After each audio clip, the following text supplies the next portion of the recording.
All right. Well, welcome everyone. If you haven't seen me before, just a brief introduction. My name is Diana Hernandez, and I am a client success manager here at Yuja.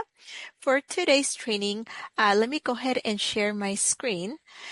We will be pretty much covering what is Panorama, how you're able to access Panorama, and then also what type of options or information you have available within the Panorama console. So you are able to access alternative formats, being able to remediate files, as well as reaching out to our support team in the case that you have any questions or run into any issues or concerns. All right, so with that being said, the first thing is what is Panorama? So if this is the first time you are hearing about Panorama, Panorama is a digital accessibility tool that provides organizations with the unique ability to correct accessibility of the digital content. It also provides alternative formats for users, especially if they have any learning disabilities. And it helps users like you or faculty stay up to date with the ever-changing accessibility guidelines. And we do follow the WCAG, Web Content Accessibility Guidelines 2.1 standards. Okay, so with that being said, let's go ahead and just kind of guide you on how you are able to log in. So Panorama does have pretty much a standalone access that you can pretty much go in and log in using your college credentials. So you can go into pretty much the URL, which is blueridgecc.panorama.uja.com. And once you are there, you're going to be guided into pretty much signing in with your SSO credentials, your college credentials.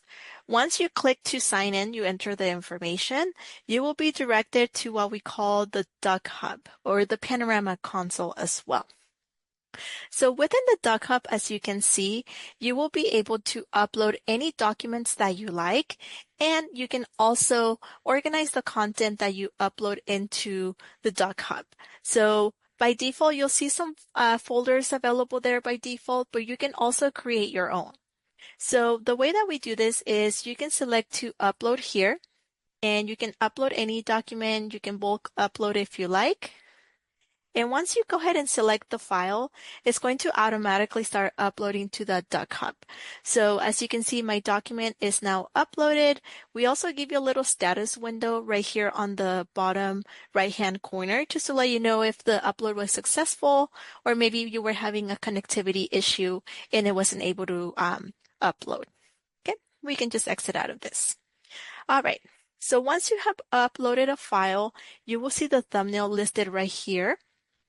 You do have the option, different options for viewing your DocHub, your files. We do have this, what we call the grid view, or we also have a list view if you prefer to see it as a list. Okay. Also right here on the top, you can see that you can create a folder. So if you want to start organizing your content by specific student or specific course, you can go ahead and click create folder, give it a name, and then create. Okay, once you create that folder, now you're ready to go in and drag and drop files into pretty much that folder that you just created.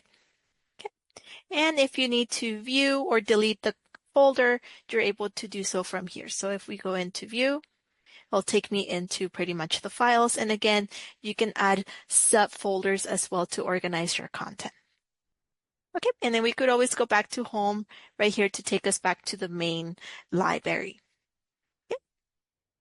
Also, just a way of seeing your DocHub library is you can sort by specific name or the creation date. So if you want to see the ones that were uploaded recently, you can do that, or the first ones that you uploaded. So you're able to filter through your media as well as search by specific file names or folder names in the case that you have a lot of content uploaded, or you can use our filters that are located here on the left side, and you can pretty much filter by either scored, the score range, or also the specific file type.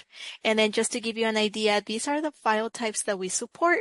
So you can upload Word documents, PowerPoint presentations, HTML pages, Excel files, text, or even a GIF or any math format like text. Okay. All right. So once you have pretty much uploaded the files that you like, Go. The files that you like. If you hover over the thumbnail or select in the list view, you will see a couple of options. One will be to view the file, so you are able to pretty much see the report, the alternative formats. If you click into the report, you will be able to see what the file is, what the preview, and then the report, either on the right side or you can move it to the left side. Okay. We'll come back to this report in just a moment. Okay. You also have the ability to download. So let's say you remediated this file. Now you want to go in and download. You can select to download and you can download it to your computer. We also have a share option. So this will allow you to share the specific document with an external user. And pretty much all you have to do is add their email address. And then once you go ahead and share that, they'll pretty much receive a link that will allow them to pretty much download or see the different alternative formats for this document. So let me show you what that looks like. So this is the link that I received in my email. And then as you can see, I can download different alternative formats, either the original file, download it as a PDF, or use OCR. Okay. And we'll cover those formats in just a little bit. Okay. All right. And then the next one is delete. So if you're no longer using this file, you can delete and we don't have a trash bin, so once it's deleted, it will be removed. So you will not be able to come back and recover it. So I just wanted to give you a heads up if you do delete content from here. One of the great things about Panorama is that you have unlimited storage, so you can upload big files. You can also upload any files that you like, since we do have an unlimited storage. Okay. So now let's talk about uploading files and then the types of alternative formats that will be available for the files. So if we click into one of the files here, you will see that we have different file formats. So if this is maybe a Word document, I can generate a PDF file and then I can view pretty much the file as a PDF or download to my computer. You can also select to pretty much access the text file. So we'll extract all of the text from the document and then you will be able to download as or view as a text file. So you can see we have all of the text here. The immersive reader, so this option will, you are able to pop up in a separate tab and pretty much it has a lot of functionality where you are able to play along and read along. Political science and the scientific method. What this handout is. Okay. If you have certain voice preferences or you want to make the voice speed slower or go faster, you're also able to do that. If you look here on the right side under text preferences, you can make the text bigger or smaller, or maybe you want to increase the spacing between the words and the lines. If you want to select a different font, you can as well. And then lastly, you can select a theme. So you could use the light theme, or maybe as a user like myself, I use glasses, so the glare is not too fun. So I always tend to use the dark mode on the end. Okay. Right here in the middle, you'll see the grammar preferences. You are able to pretty much break down the words into syllables, so it's easier for you to pronounce the word. Or if you want to highlight different parts of speech, you're able to do that. And then you could also select the highlight color. Okay. Also, the last part is the reading preferences. So if you want to add a line of focus as you are reading along, you can. And then the last one is if you have an international student or where English is not their first language, you could always select to translate this file into a different language, and pretty much they'll be able to also use the functionality here of the immersive reader in that specific language. And we do support over 100 languages for the translations. Okay. So that will be the immersive reader. And again, the next option that we have is the gradient reader. So the gradient reader will provide a guidance of color. So as the user is reviewing, pretty much the content will add a gradient of color to each line, but you could also go in and adjust the color shift or adjust the colors that you will be using um, for the gradient reader. Okay,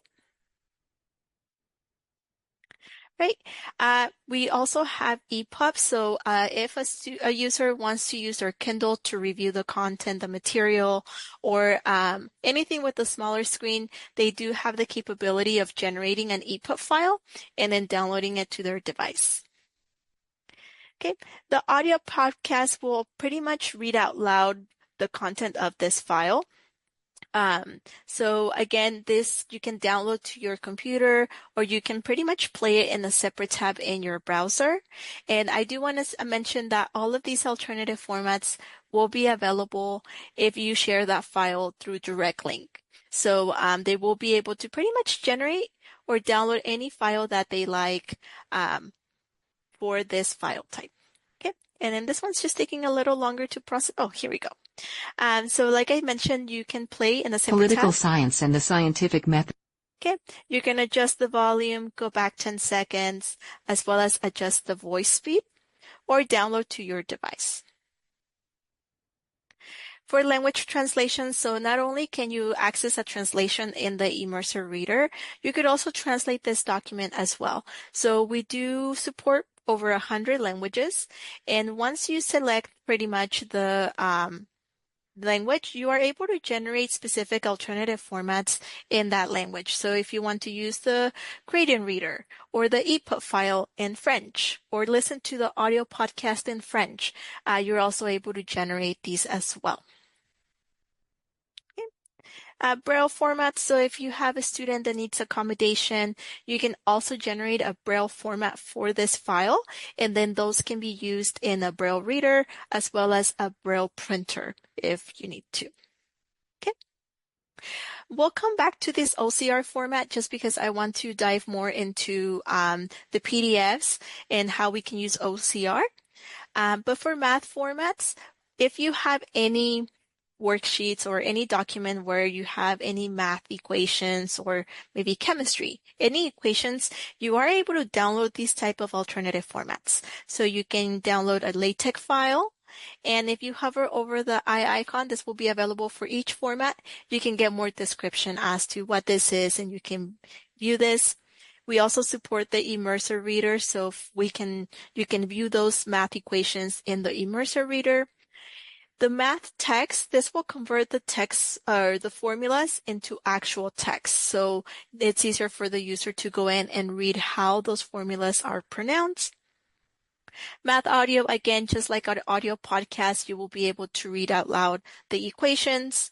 And then the MathML, this would allow you to generate an HTML page of those equations that you can copy and paste into a website or web page. Right? And then custom formats, now we allow users to upload a specific file format, and then this will be available to pretty much the user that has access to the alternative formats to download. So if you want to upload a specific file type, you can upload it from here, and then the user can just go in and download this. Okay. And then again, all of these alternative formats will be available if you share them individually, or if you just want to download a specific file, send it over to the user as well. Okay. All right. So now let's talk, we'll involve OCR and remediation into this specific scenario. So for each file that you upload, you will be able to access what we call the accessibility report. And this accessibility report will pretty much let you know if there are any accessibility issues with this document. So as you can see, this can be very common, especially in courses or where a PDF is just a scanned image. Okay?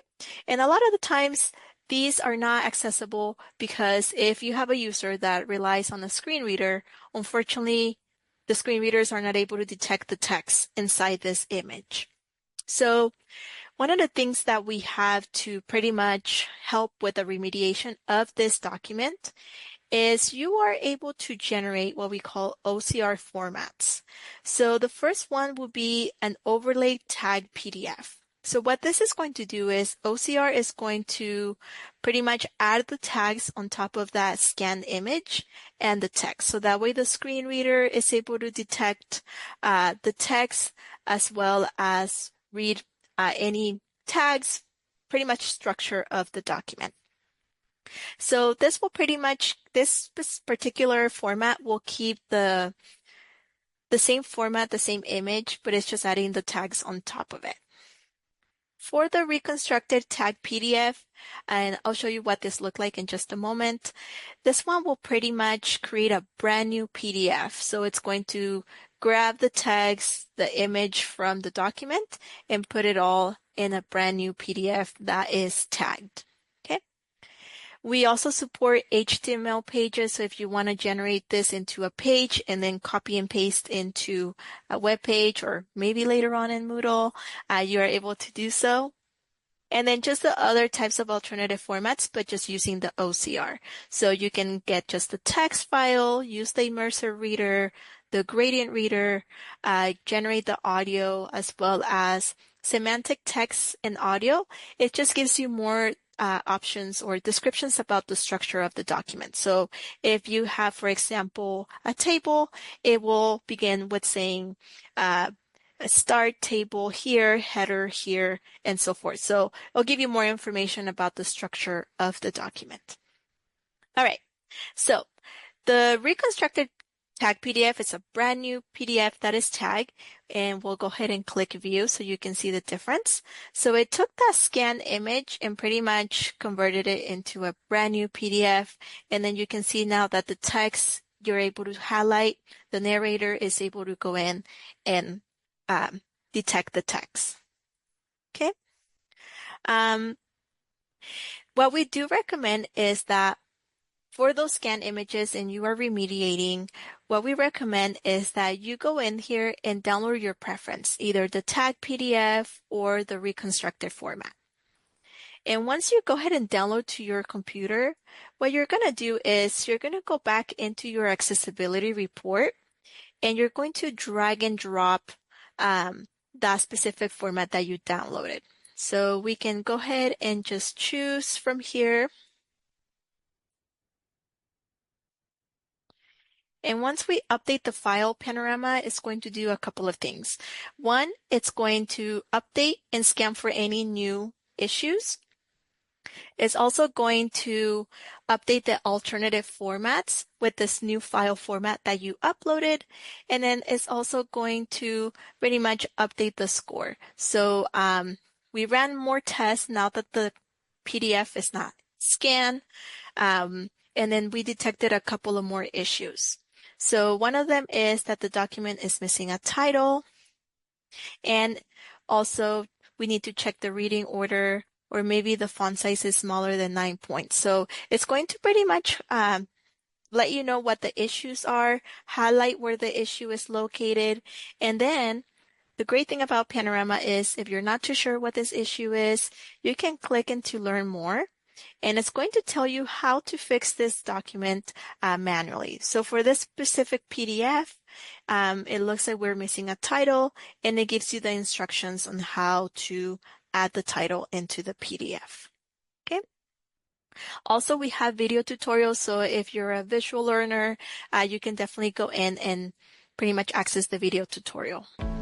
The document is missing. And these, you are able to make them full screen as well. Also, there's probably people where accessibility is new to them. You're not too sure what the issues are. So we do have this little tab that is called What This Means, and it just gives you more information as to why we should fix this issue in this document and why it matters. So if you're curious, you want to click into this tab, it's always nice to see those why we should change this issue. Okay, so Panorama will give you guidance on how to fix these items manually.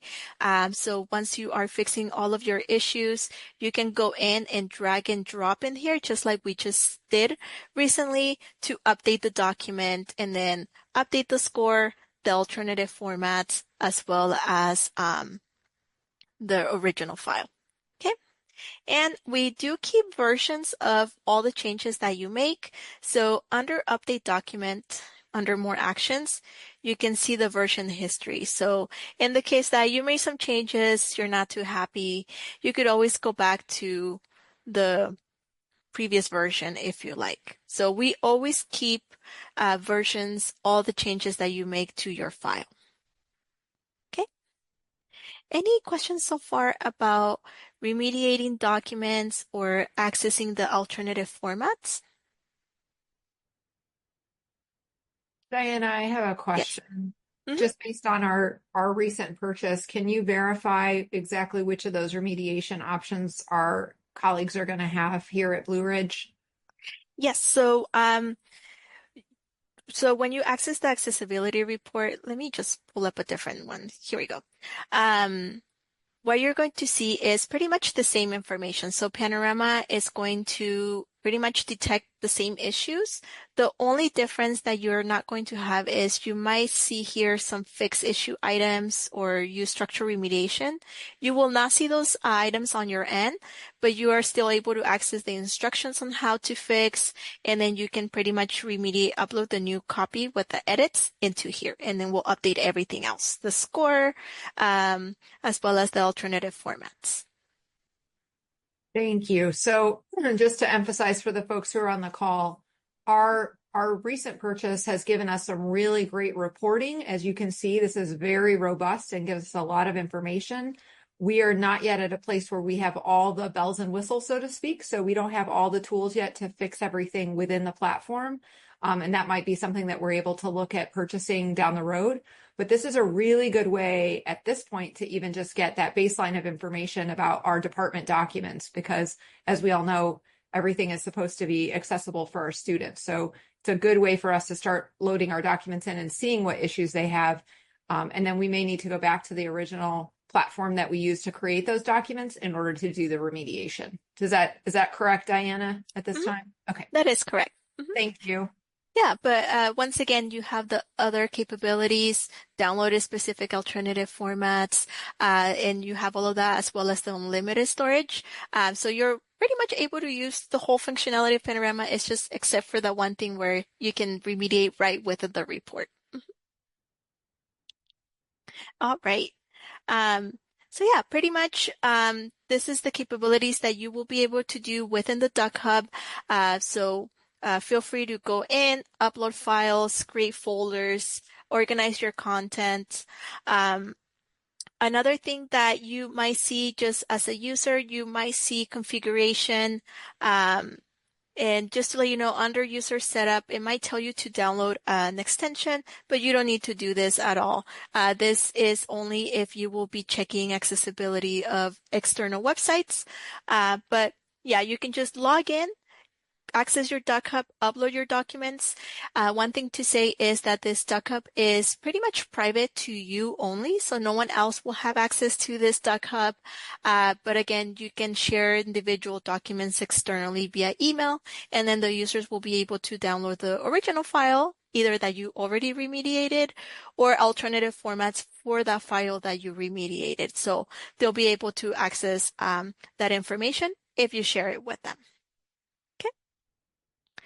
The last thing that I do want to cover, or just going to let you know, is that Panorama does come with full support. So in the case that you are working on documents very late at night and you run into something, our support team will be able to either take a call from you, you can send them an email, and they'll get back to you to help you with any issues or just computers that you issues that you have. And then you can pretty much reach out to them. If you are already logged in, you'll see a support tab within your account. And this will take you to our support page where either you can access guides on how to use Panorama.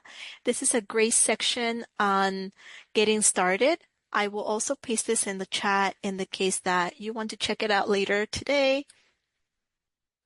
But if you have a specific question or maybe you're not seeing your document, what happened?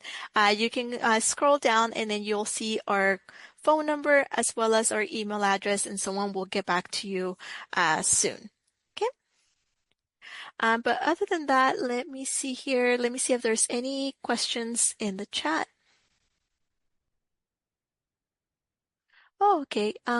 For the login, I believe you can use your SSO credentials, but in the case that if you're not able to log in, just let me know and then I can also create standalone accounts.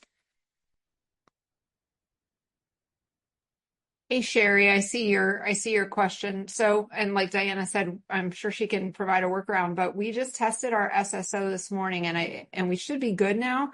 If any of you haven't already done this, you can go to the Insider right now and go to the Useful Links tab within the Insider.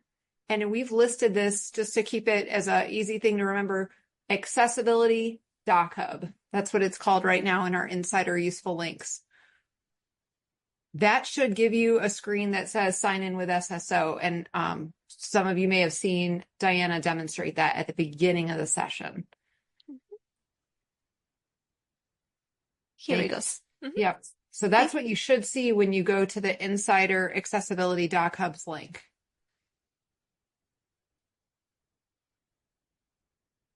Right. And I don't have credentials to log in, but this is pretty much what you'll see. Yeah. Right. Sherry, let me know if that still doesn't work because Steve can jump in and save the day. I know. Diana, I also wanted to ask if you could talk a little bit about who else besides our faculty and staff are going to have access to Yuja Panorama. Sure. So pretty much faculty and students are able to log in to the console or access alternative formats or remediate through the LMS. And then we have the standalone accounts for those that don't have access to Moodle.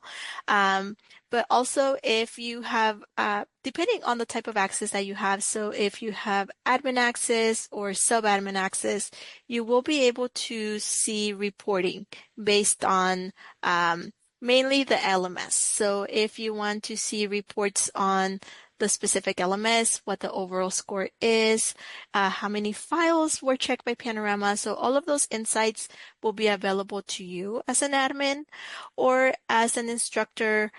You will have access to pretty much a report of your courses. So let me pick one here. Now, I may have you pause there for a second, Yeah. Diane. I wanted to talk about student access because a lot of the folks on this call interface with students or are aware of, like work with students regularly or have those interactions. And so I think it's really good to remember this is not just for students or not just for staff and faculty, but our students will also have access to DocHub. Oh yeah, no problem. Thank you, Sarah. Yes, one of the main differences is from a student perspective and an instructor or staff account is that as a staff or instructor, you will have access to remediating those documents. So seeing the accessibility score as well as remediating and seeing those documents.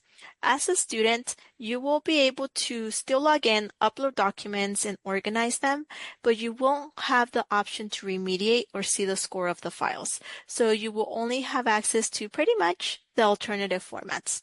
So even if a student requires accommodation, they can go in themselves, upload the documents, and then they can download any alternative format that they like. So they'll also have that type of access.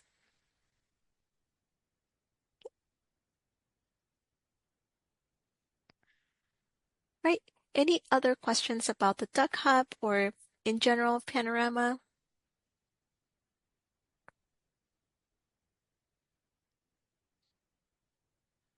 So for those of you on the call, I know you're imagining that this is really a great tool for our instructors, but again, just a reminder, everyone who serves our community who works at Blue Ridge has a role to play in digital accessibility. And we are so excited that this part of the Yuja Panorama tool is available for all of you. So all the documents that you create, anything that you're sending to students electronically or making available as an attachment or a link off of our website, those are opportunities for you to check them out through the DocHub.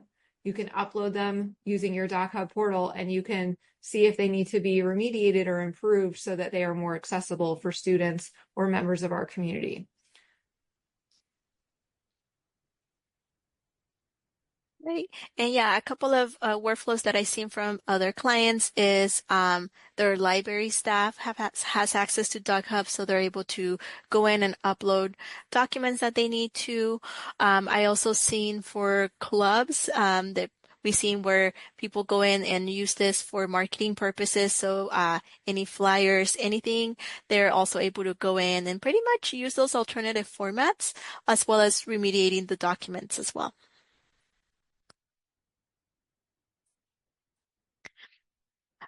All right. Any other questions?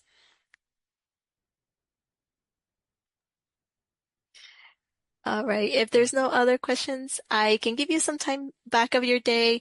I know later on some questions do come up. So if anything comes up, you think of any questions or maybe features that we haven't thought about, you feel free to always reach out to our support team and then they'll be able to relay the feature request to our product team or just help you guide you as you are new and exploring the .hub. Okay. Yep, I just wanted to say thank you, Dana and Sarah and everybody for organizing this and for everybody's time for attending. So yeah, this Yuja platform I think will be very helpful, as Sarah said, not only for faculty but also staff. We're also working right now on another element of the Yuja ecosystem called Panorama that will integrate with my courses. So there'll be multiple ways to access these tools. Thank you, Steve. And we'll Thanks, be, everybody. yeah, sorry, Steve. We'll continue to share this information. We'll have the recording available for folks who couldn't attend. And then, as you can imagine, we'll be doing some training for our instructors when they return in August for the fall semester. So you all are getting the first look. I mean, literally, this was something that just got started with the college like in the last week and a half. So thanks for being on the front end of early adoption of this great new project. All right. Well, thank you, everyone. And then I'll make sure I'll send over the recording once it's processed. Thank you. Thank you, everyone. Bye-bye.